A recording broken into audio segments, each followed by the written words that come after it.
विष्णवे गौरचन्द्राय राधिकाय तदालये कृष्णाय कृष्णभक्ताय तद्भक्ताय नमो नमः। हम सबके प्यारे नटखट कृष्ण कन्हैया का प्राकट्य दिवस जन्माष्टमी बिल्कुल निकट ही है। जैसा कि हम जानते हैं कि भादो मास की कृष्ण पक्ष की अष्टमी तिथि में रोहिणी नक्षत्र में बुधवार के दिन जब सूर्य सिंह राशि पर था और चंद्रमा वृष राशि पर, तब आधी रात के समय सारे अवतारों के सार लीला पुरुषोत्तम भगवान कृष्ण अपनी इच्छा से इस धराधाम पर आविर्भूत हुए थे। उसी परम पवित्र तिथि को श्री कृष्ण जन्माष्टमी कहा जाता है, या शास्त्र में इसको नाम दिया जाता है जयंती। जयम पुण्यश्च कुरुते जयंती तेन सा स्मृता। ब्रह्म वैवर्त पुराण में कहा गया, यह जन्माष्टमी तिथि व्रत पालन करने वाले को विजय, जयम पुण्यंच और पुण्य और भक्ति प्रदान करेगी, इसलिए इसको जयंती नाम दिया गया है। यह जयंती नाम विशेष रूप से केवल जन्माष्टमी तिथि के लिए है, परंतु आजकल इसका सब जगह व्यवहार होता है, जो बहुत अधिक उचित नहीं है। तो आज की कथा में हम चर्चा करेंगे कि जन्माष्टमी व्रत की उत्पत्ति किस प्रकार से हुई। इस जन्माष्टमी के महान व्रत को करने का क्या फल है, और जो इस व्रत को नहीं करते उसका क्या दोष है। उसके बाद यह व्रत 2 दिन मनाया जा रहा है, 26 अगस्त और 27 अगस्त को। तो हमारे अनुसार किस दिन यह व्रत करना सही रहेगा, इस बारे में चर्चा करेंगे।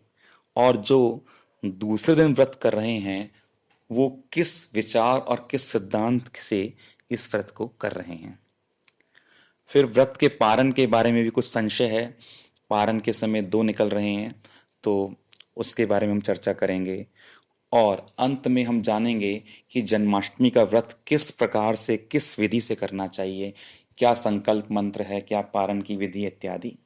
इन सब बातों की चर्चा हम आज की कथा में करेंगे। तो सबसे पहले आरंभ करते हैं जन्माष्टमी व्रत की उत्पत्ति की कथा के बारे में। भविष्योत्तर पुराण में श्री कृष्ण और युधिष्ठिर महाराज का संवाद आता है, जहां पर उन्होंने पूछा, युधिष्ठिर महाराज ने पूछा भगवान कृष्ण से कि मुझे जन्माष्टमी व्रत का विस्तार से वर्णन करके बताइए कि इस व्रत की उत्पत्ति किस प्रकार से हुई। तब भगवान कृष्ण कहने लगे कि जब मथुरा में हमने कंस का वध किया, तब वसुदेव और मां देवकी, इन दोनों से बहुत लंबे समय के बाद भेंट हुई। तब वसुदेव जी ने मुझे गोद में बिठा लिया और रोते हुए प्रेम अश्रुओं से मुझे भिगो दिया और कहा, मेरा जीवन आज सफल हो गया। इतने समय के बाद मुझे अपने प्राणधन दोनों पुत्रों कृष्ण और बलराम के साथ मिलने का सौभाग्य मिला। तब वो बड़ी प्रसन्नता से कहने लगे कि हे प्यारे कृष्ण, जिस दिन देवकी मैया ने तुम्हें जन्म दिया है, उस दिन हम एक महा महोत्सव मनाना चाहते हैं। उस दिन एक महोत्सव के रूप में इसका हम पालन करेंगे। हम आपके शरणागत हैं, आप हम पर प्रसन्न होइए। तब श्री कृष्ण बोले कि मैंने अपने पिता की इस हार्दिक इच्छा को जानकर सारे जगत के कल्याण के लिए अपने जन्म की इस भादो मास की अष्टमी तिथि को जयंती व्रत के रूप में स्थापित किया और मैंने ये कहा कि मेरे इस जन्मदिन के व्रत को 8 वर्ष से लेके 80 वर्ष के तक के सभी लोग इसका पालन करें, चाहे वो ब्राह्मण हो, क्षत्रिय हो, वैश्य हो, शूद्र हो या अन्य किसी भी धर्म के हों, उन सबको ही इस जन्माष्टमी के व्रत का अनुष्ठान करना चाहिए। जो कोई भी इस व्रत का अनुष्ठान करेगा वह सारे पापों से मुक्त होकर अंत में मेरे ही धाम को, मेरे ही लोक को प्राप्त होगा। यह सुनकर तब से सब लोगों ने जन्माष्टमी के व्रत का पालन करना आरंभ कर दिया। तो आगे हम जानते हैं कि अन्य स्थानों पर जन्माष्टमी व्रत के क्या क्या महान लाभ बताए गए हैं। ऐसा कहा गया कि जो जन्माष्टमी के दिन नंद यशोदा के साथ उनके पुत्र कृष्ण की पूजा करता है वह सारे पापों से मुक्त हो जाता है और भगवान कृष्ण के परम पद को प्राप्त करता है। वहीं स्कंद पुराण में ऐसा वचन आता है कि जन्माष्टमी तिथि में जो यह व्रत करते हैं या दूसरों को करवाते हैं उन पर धन की देवी लक्ष्मी की विशेष कृपा हो जाती है और वो उनके पास विशेष रूप से रहती हैं। इस व्रत का इतना अधिक फल है कि पूरे वेदों और पुराणों को देखने पर कोई भी ऐसा व्रत या अनुष्ठान नजर नहीं आता जो इसके समान फल देने वाला हो। यह तो न केवल मोक्ष प्रदान करता है बल्कि कृष्ण भक्ति और शुद्ध कृष्ण प्रेम जो कि पंचम पुरुषार्थ है उसको भी प्रदान करने में सक्षम है। जो कृष्ण जन्माष्टमी का व्रत अनुष्ठित करने लगता है तब यमराज दुखी मन से उसका नाम अपनी सूची में से मिटा देते हैं।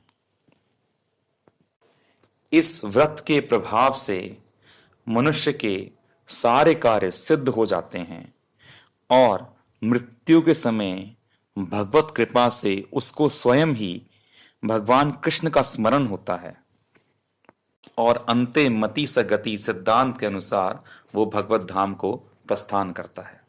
यह जन्माष्टमी तिथि धर्म, अर्थ, काम और मोक्ष चारों चीजें प्रदान करने वाली है और जो भक्ति कामी हैं उनको शुद्ध भक्ति देने वाली है। विष्णु रहस्य में आता है कि जयंताम उपासन्तु कृत्वा यो अर्चयेत् हरिं तस्य जन्म शतोद्भूतं पापम नश्यति सर्वथा। जो जयंती के दिन, जन्माष्टमी के दिन उपवास करता है और भगवान हरि की पूजा करता है उसके 100 जन्मों के पाप क्षण भर में नष्ट हो जाते हैं। और अब हम जानते हैं कि इस व्रत को ना करने से क्या दोष होता है। जो जन्माष्टमी के दिन अन्न का भोजन करता है तो त्रिभुवन के सारे पापों का ही भोजन कर लेता है। तिल मात्र भोजन करने से भी यमदूतों द्वारा भारी यातना उसको प्राप्त होती है।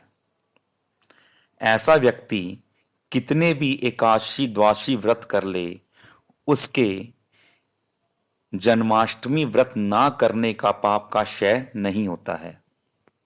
जन्माष्टमी व्रत ना करने वाले को ब्राह्मण की हत्या, शराब पीने का पाप, गाय की हत्या, स्त्री की हत्या, स्वर्ण की चोरी आदि महापापों में लिप्त होना पड़ता है। इस लोक में और परलोक में वह सुख से वंचित हो जाता है। जो नारी इस व्रत का अनुष्ठान नहीं करती है, पालन नहीं करती है, वह वन में सांप बनकर पैदा होती है। और जो पुरुष इस व्रत को छोड़ देते हैं, इससे विमुख हो जाते हैं, वो अगले जन्म में क्रूर राक्षस के रूप में जन्म लेते हैं। अगर कोई जन्माष्टमी का व्रत छोड़कर बाकी अन्य व्रत करता है तो उसको अपने किए बाकी व्रतों का भी कोई विशेष फल प्राप्त नहीं होता है। ब्रह्म वैवर्त पुराण में तो शंकर जी यहां तक कह रहे हैं कि जो मनुष्य एकादशी व्रत नहीं करता उसको 14 इंद्रों के शासन काल तक नरक में कीड़ों द्वारा काटा जाता है और मलमूत्र का भक्षण करना पड़ता है। परंतु जो जन्माष्टमी का व्रत नहीं करता उसको इससे भी दुगने समय तक वहां पाप भोगना पड़ता है। कृमिविशालिमाश्च भक्षितस्तत्र तिष्ठति विन्मुत्र भोजनं कृत्वा यावत् इंद्रश्चतुर्दशा। जन्माष्टमी दिने रामनवमी दिवसे हरे शिवरात्रो च भुक्ते सो अपि द्विगुण पातकी। इसलिए जहां तक हो सके प्रयास करके सब प्रकार के मंगल देने वाले इस व्रत को अवश्य करना चाहिए। अब हम चर्चा करते हैं कि जन्माष्टमी का व्रत किस विधि से पालन करना चाहिए। जन्माष्टमी का व्रत बिल्कुल एकादशी के व्रत की तरह ही किया जाता है। तो पिछली रात को ही दातुन, मंजन, ब्रश आदि कर लेना चाहिए और अगले दिन सुबह नहीं करना चाहिए। केवल 12 बार कुल्ला करने से ही मुख स्वच्छ हो जाता है। उसके बाद सुबह नहा धोकर भगवान के चित्रपट या उनके विग्रह को फूल चढ़ाकर संकल्प का मंत्र बोलना चाहिए।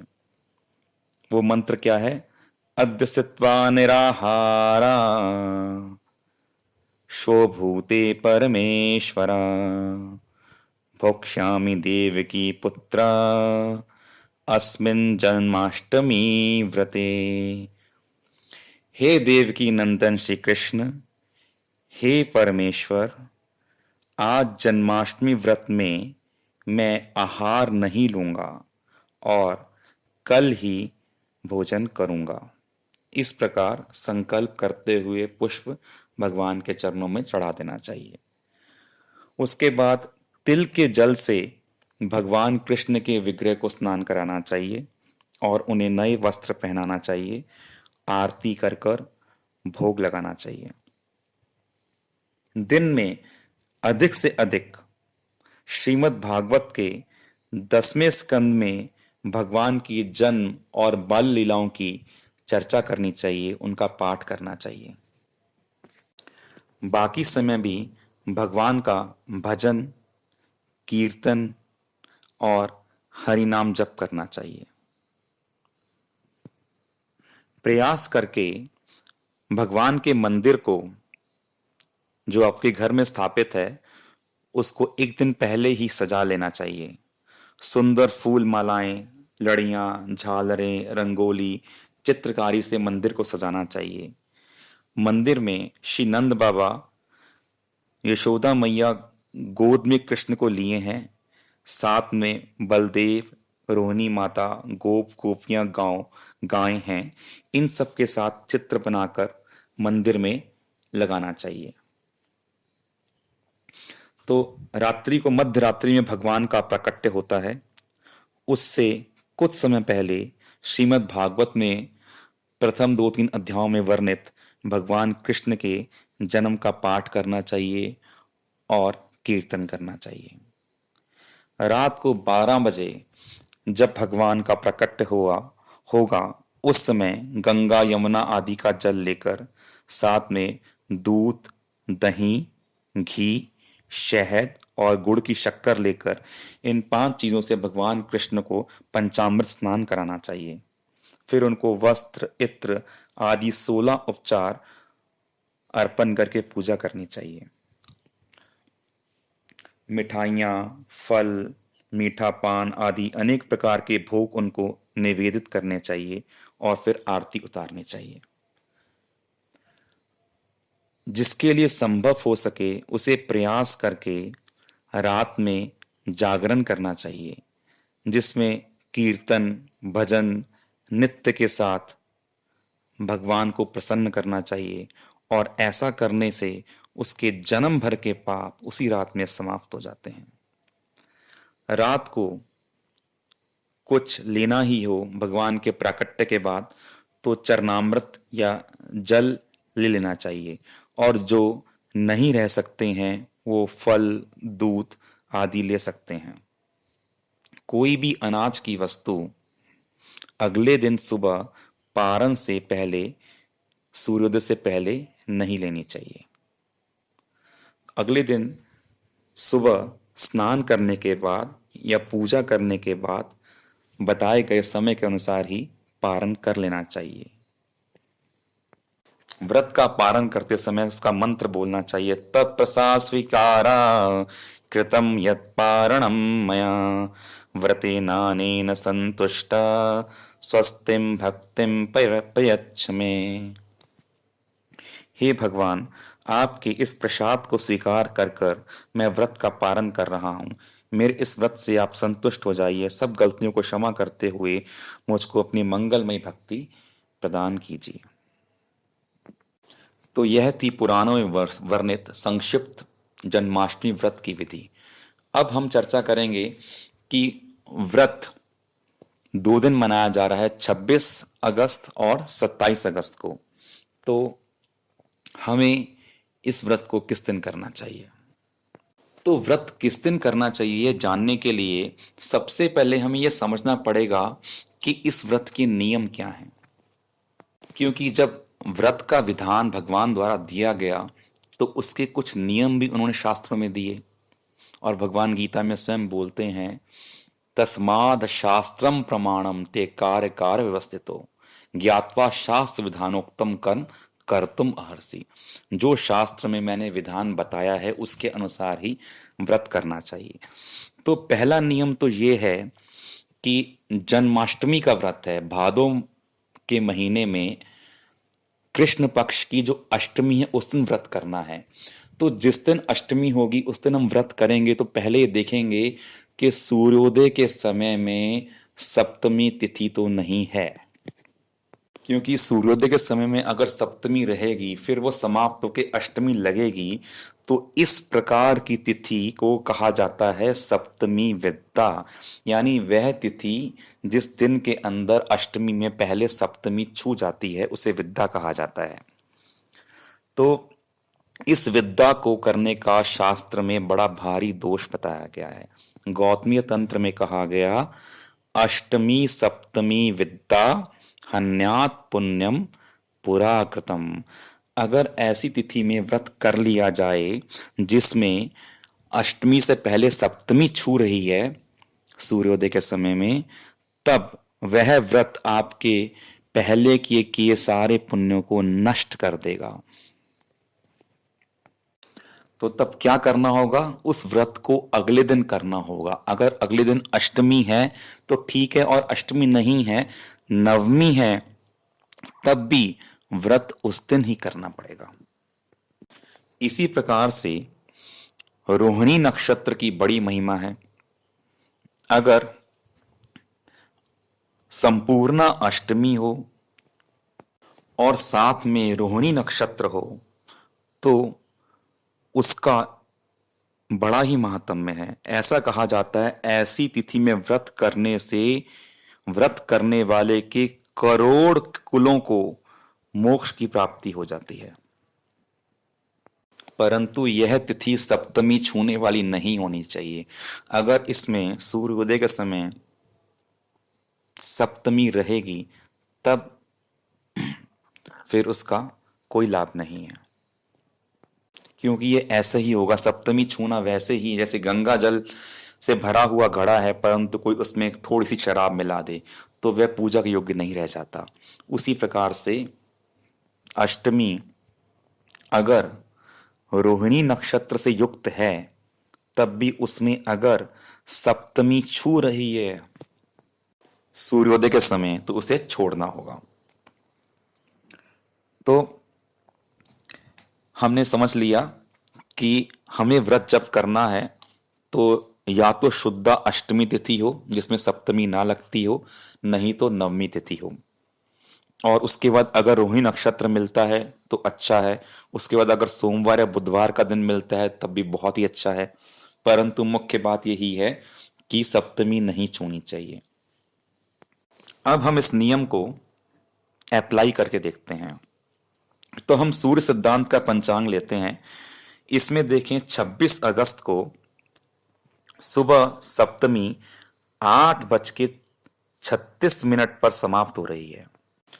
तो 26 अगस्त सोमवार को 8:36 पर सप्तमी समाप्त हो रही है और सूर्योदय सब स्थानों पर 7 बजे तक तो हो ही जाता है, 7 साढ़े 7 तक हो जाता है, 8:30 तक तो कहीं नहीं होता। तो जब सूर्योदय हुआ तो तिथि कौन सी चल रही थी? सप्तमी, जो कि चलते हुए 8:36 पर समाप्त हुई और तब फिर 8:36 पर अष्टमी शुरू हुई।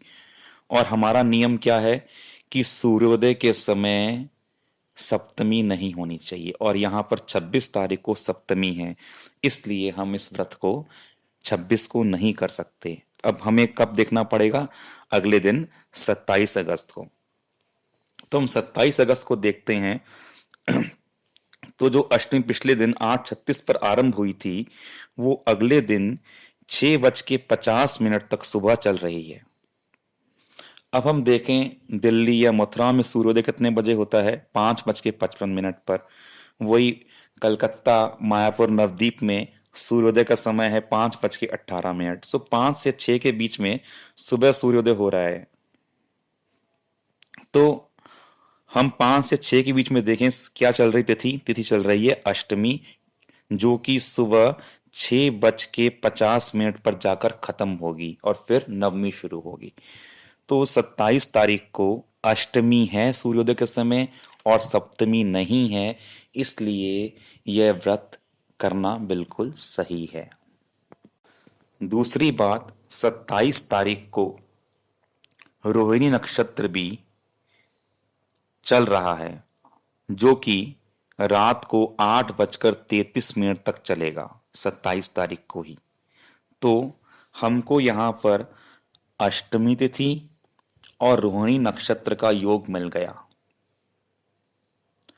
तो पद्म पुराण में इसकी महिमा बताई गई है। वहां कहा गया, मुहूर्तानाम अपि संयुक्ता संपूर्णा चाष्टमी भवेत् किम पुनर्नवमी युक्ता कुलकोटया अस्तु मुक्तिदा।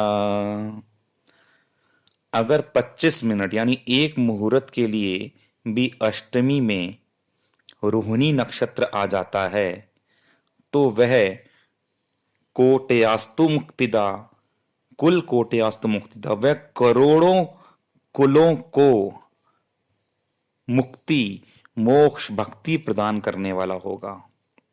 यह व्रत इस बार रोहिणी नक्षत्र और अष्टमी से युक्त है और इसमें यह लाभ हमें मिल जाएगा। सूर्य सिद्धांत के विचार से और उदया तिथि के विचार से 27 अगस्त को व्रत बिल्कुल प्रशस्त है। वृंदावन में मुख्य रूप से 27 अगस्त को ही मनाया जा रहा है। बांके बिहारी मंदिर में और भी अन्य स्थानों पर 27 तारीख को जन्माष्टमी का व्रत किया जा रहा है, परंतु काफ़ी लोग 26 तारीख को भी कर रहे हैं। तो जो कृष्ण जन्मभूमि स्थान है और भी कई स्थानों पर 26 तारीख को, जैसे जो गवर्नमेंट द्वारा दिया गया कैलेंडर है उसमें भी 26 तारीख ही कहा गया है। अब हम समझते हैं कि जो लोग 26 को व्रत कर रहे हैं उनके उनका इसके पीछे क्या लॉजिक है। तो एक विचार रहता है कि भगवान रात्रि को 12 बजे आए और उस समय अष्टमी तिथि थी, तो यह विचार से लोग व्रत करते हैं कि जिस रात को 12 बजे अष्टमी है उस दिन हम व्रत करेंगे, इस बात का विचार किए बिना अधिक की सप्तमी है या विद्या है, उदया तिथि है आदि, इन सब बातों को छोड़ के इसी बात को मुख्य रख के वो व्रत करेंगे। तो इसी विचार से स्मार्ट जो लोग हैं विशेष रूप से वो 26 को व्रत कर रहे हैं, परंतु हम तो सप्तमी विद्या व्रत नहीं करते, उदया तिथि के हिसाब से ही व्रत करते हैं, क्योंकि हमने उसकी हानि सुन ली है। हंति पुण्यम पुराकृतम, पहले के किए सारे पुण्यों का नाश करने वाली है अगर सप्तमी विद्या हो जाती है, जो कि 26 को बन रही है।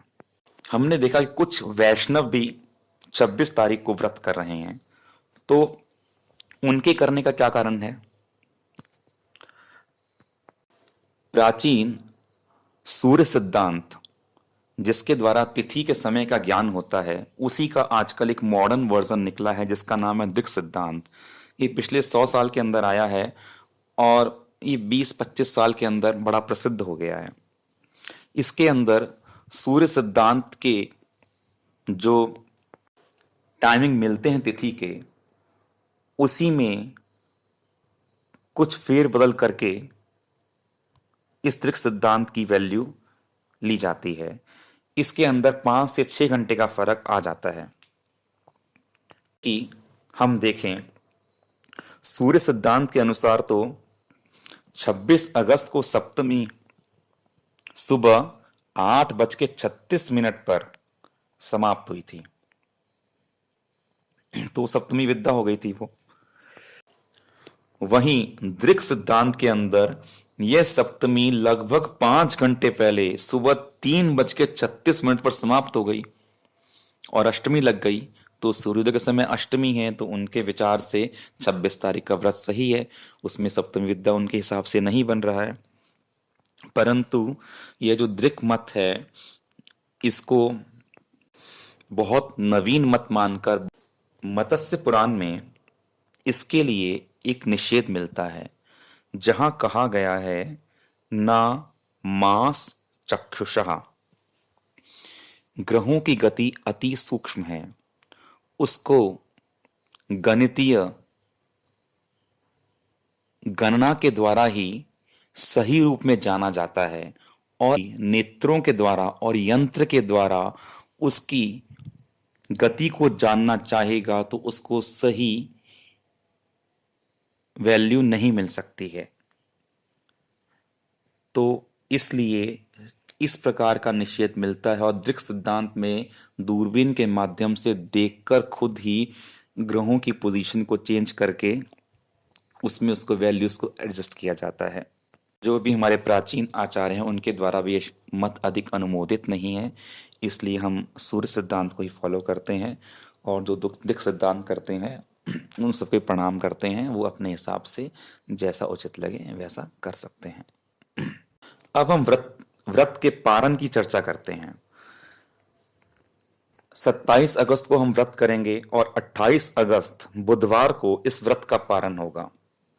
तो अगर हम पारण के भी नियमों को जान ले तो बड़ा आसान हो जाएगा समझना। पहला नियम पारण का, दिवसे पारणम कुर्यात् अन्यथा पतनम भवेत्। पारण हमेशा दिन में करना चाहिए, वरना मनुष्य का पतन हो जाता है। तो दिन में मतलब सूर्योदय सूर्यास्त तक। अब दूसरा नियम क्या है, न रात्रो पारणम कुर्यात्, रात में पारण कभी नहीं करना चाहिए। अगर रात में कभी पारण कर लिया जाए तो व्रत भंग हो जाता है। और तीसरी बात कि जब सूर्योदय हो जाए उसके बाद अगर नवमी तिथि है तो नवमी तिथि खत्म होने तक पारण कर लिया जाए। ये नहीं कि नवमी तिथि खत्म हो गई फिर 10वीं शुरू हो गई फिर पारण करेंगे, यानी एक तिथि बीच में गैप नहीं आना चाहिए। अगर नवमी तिथि नहीं है, 10वीं ही है सूर्योदय के बाद, फिर कोई चिंता की बात नहीं है, तब हम पूरी 10वीं तक चलाएंगे। मतलब एक तिथि बीच में छूटनी नहीं चाहिए जब भी पारण हो। तो अगर हम इन रूल्स को अप्लाई करके देखें तो नवमी 27 अगस्त को सुबह 5:23 पर समाप्त हो रही है। 27 अगस्त को नवमी 5:23 पर समाप्त हो रही है। अब बंगाल आदि क्षेत्र जहां पर भी सूर्योदय 5:23 से पहले है, उन्हें 5:23 तक इस व्रत को खोलना पड़ेगा। क्यों? क्योंकि अष्टमी में व्रत किया और नवमी में सूर्योदय के बाद नवमी मिल गई उनको। अब वो नवमी तिथि जब खत्म हो जाए उससे पहले पारण करना है। नवमी तिथि खत्म हो रही है 5:23 पर। जैसे कि हम उदाहरण लें, बंगाल में सूर्योदय का समय है 5:18, 28 अगस्त को। तो 5:18 पर नवमी चलती आ रही है, जो कि पहले से चल रही है। अब वो नवमी, सूर्योदय हो चुका है, अब वो नवमी चल रही है, अब वो नवमी खत्म हो जाएगी 5:23 पे, और तब हमें नवमी खत्म होने से पहले पारण करना पड़ेगा। तो बंगाल में 5:23 से पहले पारण करना है। अब दूसरी कंडीशन ये है कि जहां पर सूर्योदय 5:23 के बाद होता है, अब जहां पे 5:23 के बाद सूर्योदय हो रहा है, वहां तो नवमी समाप्त हो चुकी है। वहां जब सूर्योदय हुआ तो तिथि कौन सी थी? दशमी। अब दशमी खत्म होने तक उनको पारण का पूरा समय है। जैसे हम बात करें दिल्ली की, वृंदावन, मथुरा आदि की, तो वहां पर 5:57 पर सूर्योदय हो रहा है। तो 5:57 से लेकर सूर्यास्त तक वो दशमी चलेगी, क्योंकि तिथि जो होती है लगभग 24 घंटे चलती है। कोई भी तिथि हो, कम हो जाती है तो वो 22 घंटे चलती है, अधिक हो जाती है, वृद्धि हो जाती है तिथि की, तो वो 26 घंटे चल जाती है। तो अब सूर्यास्त तक वो तिथि चलेगी और तब तक पारण किया जा सकता है। परंतु एक प्रचलित नियम है जो कि शास्त्र में नहीं दिया गया कि पूर्वांत तक पारण कर लिया जाए, यानी सूर्योदय से लेकर सूर्यास्त तक जो जो भी समय है उसके 3 हिस्से लो, पहला हिस्सा खत्म होने तक पारण कर लिया जाए। तो अगर हम देखें बंगाल के अंदर, अगर पूर्वांत का समय देखें तो लगभग 9:30 का समय आ रहा है सुबह 28 तारीख को। तो बंगाल में पूर्वांत का समय 9:30, लेकिन वही अगर हम पूर्वांत का समय देखें बाकी भारत में तो वो बन रहा है 10:12 का। पर बंगाल में तो लोगों को अधिकतर सूर्य जल्दी होने पड़ेगा वही 5 मिनट के अंदर, लेकिन उन्हीं के लिए वो पूर्वांत का समय उनका उपयोग नहीं है। परंतु बाकी भारत का जो पूर्वांत का समय है 10:12 का, वह सबके लिए उपयोगी है, क्योंकि बाकी लोगों को इस समय के अंदर पारण कर लेना चाहिए। परंतु अगर कोई नहीं भी होता तो कोई दोष नहीं है इसके अंदर, क्योंकि शास्त्र में ऐसा कोई विधान नहीं है। ये एक प्रचलित मत है जो कि समय पारण करने के लिए हमें प्रेरित करता है। तो पारण की बात फिर से बता दूं, एक बार समझ लीजिए, जहां पर भी 28 अगस्त को सूर्योदय 5:23 से पहले है, उन्हें 5:23 तक पारण कर लेना है। और जिनके भी यहाँ पर स्थान पर 5:23 के बाद सूर्योदय हो रहा है, वो सूर्योदय से लेकर 10:12 तक पारण कर लें। जितने भी संकल्प के पारण इत्यादि के मंत्र बताए हैं उसको डिस्क्रिप्शन में या पिंड कमेंट में आपको नीचे दे देंगे। कोई भी संशय हो तो आप कमेंट में प्रश्न कर सकते हैं। श्री कृष्ण जन्माष्टमी व्रत की जय। व्रत पालनकारी समस्त भक्त वृंद की जय। तवैवस्मिन् हरिगुरु वैष्णव तव कृपा प्राण धारयामयम् व्याकुलेन जप स्मरण सेवा नियुक्तोऽस्मि मे प्रतिशतम्। वाञ्छा कल्पतरुभ्यश्च कृपा सिन्धुभ्यैव च पत्तनां पावनेभ्यो वैष्णवेभ्यो नमो नमः।